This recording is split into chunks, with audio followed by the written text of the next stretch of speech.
Hello students, आज हम matric space में बाउंडेड सबसेट की डेफिनेशंस देखेंगे। तो कोई भी सेट है, मान लो मैट्रिक स्पेस में ए, तो उस सेट को हम बाउंडेड कब बोलेंगे? तो उस सेट को हम बाउंडेड तब बोलते हैं जब यदि वो किसी स्पेयर के अंदर कंटेंट हो रहा हो, कोई भी क्लोज स्पेयर के अंदर कंटेंट हो रहा हो आर रेडियस का, तब हम बोलेंगे कि वो सेट हमारा बाउंडेड है। Let X D be a metric space and A is a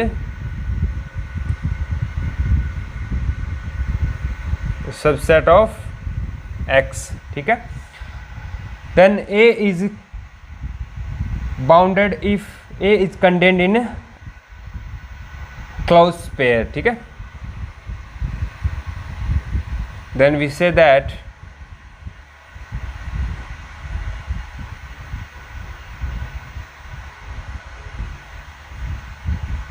A is bounded if A contained in any closed pair, any closed sphere. तो हमारा जो सेट ए है वो किसी क्लोज स्पेयर में अगर कंटेंट हो रहा है तो हम बोलते हैं कि वो सेट हमारा बाउंडेड सेट है। जैसे देखो, मान लो कोई भी ये सेट है, ठीक है, ए कोई भी रेंडमली हो सकता है इसमें मैट्रिक में। तो अगर ये किसी क्लोज स्पेयर में कंटेंट हो रहा है तब हम बोलेंगे कि ये हमारा सेट है वो बाउंडेड है। और ये जो स्पेयर है वो ज़रूरी नहीं है गोल युक्त। हमने एक एग्जांपल किया था ना जिसके अंदर स्पेयर है वो ऐसे भी आ रहे थे, ट्रायंगल भी आ रहे थे, और ये जो रेक्टेंगल भी आ रहे थे, ऐसे भी आ सकते हैं। तो वो हमारी मैट्रिक के ऊपर डिपेंड करेगा।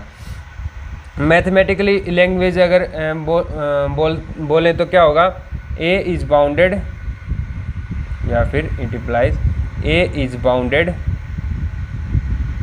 If there exists a r radius r greater than 0 such that a is contained in s r कोई भी पॉइंट है उसके अराउंड, ठीक है। ये क्या है, सॉरी ये सेट है तो ये बिलोंगिंग नहीं, ये कंटेंट आएगा। तो देखो ये क्या है, एस आर ये क्लोज स्पेयर है around X of radius R. तो कोई भी हमारे पास कोई स्पेयर है क्लोज रेडियस का, क्लोज स्पेयर है एक्स के अराउंड आर रेडियस का, अगर ए उसके अंदर कंटेंट हो रहा है तो हम बोलते हैं वो हमारा ए है वो बाउंडेड है। तो ये तो थी हमारी बाउंडेड सेट की डेफिनेशन।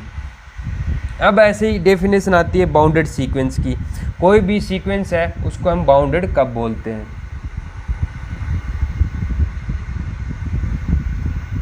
Bounded sequence. तो हम एक कोई सीक्वेंस ले रहे हैं, ठीक है। Let X N be a sequence in metric space X D. जो एक्स एन है वो हम मैट्रिक स्पेस एक्स डी में एक सीक्वेंस लेते हैं। तो ये सीक्वेंस बाउंडेड कहलाएगी यदि एक्स एन की सारी term x1, x2, x3, x4 किसी एक क्लोज स्पेयर के अंदर कंटेंट हो। बाउंडेड कहलाएगी यदि then X N is a bounded sequence if there exist r greater than 0 such that xn belong to s r x for all n belong to natural number. तो हर एक sequence का हर एक term उस S R x में contained हो, उस close spare में content हो, सारी की सारी सीक्वेंस की हर एक टर्म इस क्लोज स्पेयर में कंटेंट है, तो हम बोलते हैं हमारी जो सीक्वेंस है वो बाउंडेड है। ये हमारी मैट्रिक स्पेस में बाउंडेड की डेफिनेशन है। यहाँ से एक चीज़ आप और भी देख सकते हो, यहाँ से क्या देख रहे हो, एक्सन अगर इस क्लोज स्पेयर में जाएगा तो यहाँ से जो मैट्रिक है DXN और x का जो डिफरेंस है, यानी कि जो इसके ऊपर वैल्यू आएगी वो less than equal to r आनी चाहिए क्लोज इंटरवल। यहाँ से भी हम बोल सकते हैं कि या फिर it implies d of x या फिर y हमारा a का एलिमेंट है और x जो है स्पेयर जिसके ऊपर हमारा स्पेयर बना हुआ है is less than equal to r for all y belong to a। ऐसा हो रहा है तब भी हम बोलते हैं हमारा जो स्पेयर है वो, हमारा जो सेट है वो बाउंडेड सेट है। इसमें भी हम बोलते हैं कि हमारा जो सीक्वेंस है एक्सन है वो बाउंडेड है, किससे, r से, और ये x जो है वो इससे हमारे स्पेयर का केंद्र मान सकते हैं, इसको केंद्र है, ठीक है। ये for all n belong to natural number के लिए ट्रू होना चाहिए, तब हम बोलते हैं हमारी सीक्वेंस क्या है, बाउंडेड है। अब एक थ्योरम आती है, every convergent sequence in A matric space is bounded. कोई भी मैट्रिक स्पेस है उसमें कोई एक कन्वर्जेंट सीक्वेंस है तो वो हमेशा क्या होती है, बाउंडेड होती है। तो ये हम अब प्रूव करेंगे।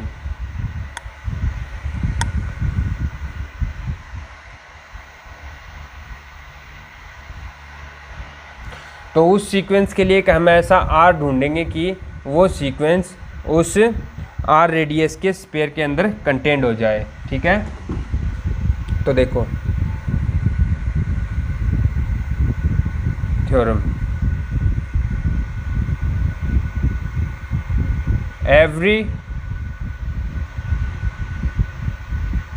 Convergent sequence in metric space XD is bounded.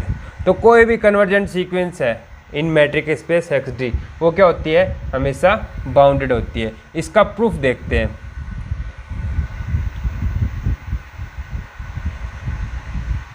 ठीक है, तो हम मान के चल रहे हैं let x n be convergent sequence है, ये कोई भी एक सीक्वेंस है कन्वर्जेंट सीक्वेंस, और हम मान रहे हैं कि ये सीक्वेंस है वो x पे कन्वर्ज कर रही है। And let limit of x n is equal to x and tends to infinity पे। अदरवाइज हम इसको और भी डेफिनेशन दे सकते हैं। एप्सिलॉन जो डेफिनेशन होती है क्या, for given epsilon greater than 0 there exist and not belong to natural number such that d of xn x is less than epsilon for all n greater than equal to n note के लिए। तो हमारे जो xn और x का जो difference है वो लेस देन एप्सिलॉन है for all n greater than equal to n के लिए। एक चीज़ हम नोट कर पा रहे हैं कि हमारे सीक्वेंस के इनफाइनाइट टर्म है x1 x2 x3 x4 xn, ठीक है। ऐसे देखो क्या है हमारी सीक्वेंस में टर्म क्या है, x1 है, x2 है, ऐसे लेके xn नोट आएगा, xn नोट प्लस 1 आएगा और फिर ये xn आएगा और ये चलती जाएगी इन्फिनिटी तक। यहाँ से हम देखो क्या देख रहे हैं, ये क्या है, given epsilon greater than 0 there exist N not belong to such that, ये देखो dxn और x के बीच में जो डिफरेंस है वो लेस देन एप्सिलॉन है, किसके लिए, for all n greater than equal to n naught. मतलब ये देखो n naught xn naught plus 1 xn और इनके ये आगे की जितनी भी टर्म है सीक्वेंस की, ये हमारे x के अराउंड जो एप्सिलॉन रेडियस का जो स्पेयर है उसके अंदर कंटेंट हो रही है। ये हमारा कोई एक स्पेयर है x के अराउंड और एप्सिलॉन रेडियस का, ठीक है। तो यहाँ पे xn नोट प्लस 1 ये सारी की सारी सीक्वेंस इसके अंदर आ रही है, लेकिन हमें इनके बारे में नहीं पता, x1 x2 और xn नोट माइनस 1 सीक्वेंस की ये जो n नोट -1 जो टर्म्स है इनके बारे में हमें कुछ नहीं पता, तो हम क्या करेंगे, एक r लेंगे जो x1 की x से दूरी, x2 की x से दूरी और xn नोट n-1 जो है ना इसकी x से दूरी, इनका मैक्सिमम होगा। Let r is equal to maximum of d of x1 x, d of x2 x से लेके d of x n-1 x और साथ में एप्सिलॉन। तो इन सब में सबसे जो मैक्सिमम वैल्यू है वो उसको हमने लिया r। तो अब ये सीक्वेंस की सारी टर्म जो है वो r रेडियस का जो स्पेयर बनेगा इसके राउंड उसके अंदर कंटेंट हो जाएगी। Then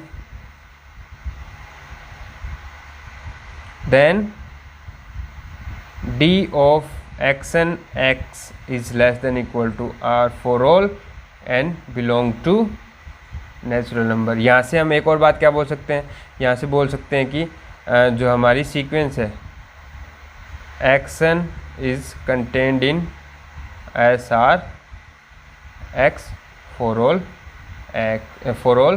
n belong to natural number और xn is a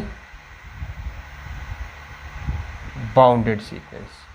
तो ये थी हमारी थ्योरम और उसका प्रूफ कि every convergent sequence in A matric space is always bounded. और इसका कन्वर्ज तो कभी ट्रू हो नहीं सकता, ऐसा कोई थ्योरम नहीं कि बाउंडेड सीक्वेंस है वो कन्वर्जेंट हो जाए, ऐसा कोई वो कंडीशन नहीं होती। तो ये हमारी थ्योरम थी, इसका ये छोटा सा प्रूफ है, तो आप इसको आज इसी से पढ़ो। कल हम कुछ और थ्योरम लेके आएंगे इंटरेस्टिंग सी। Thank you.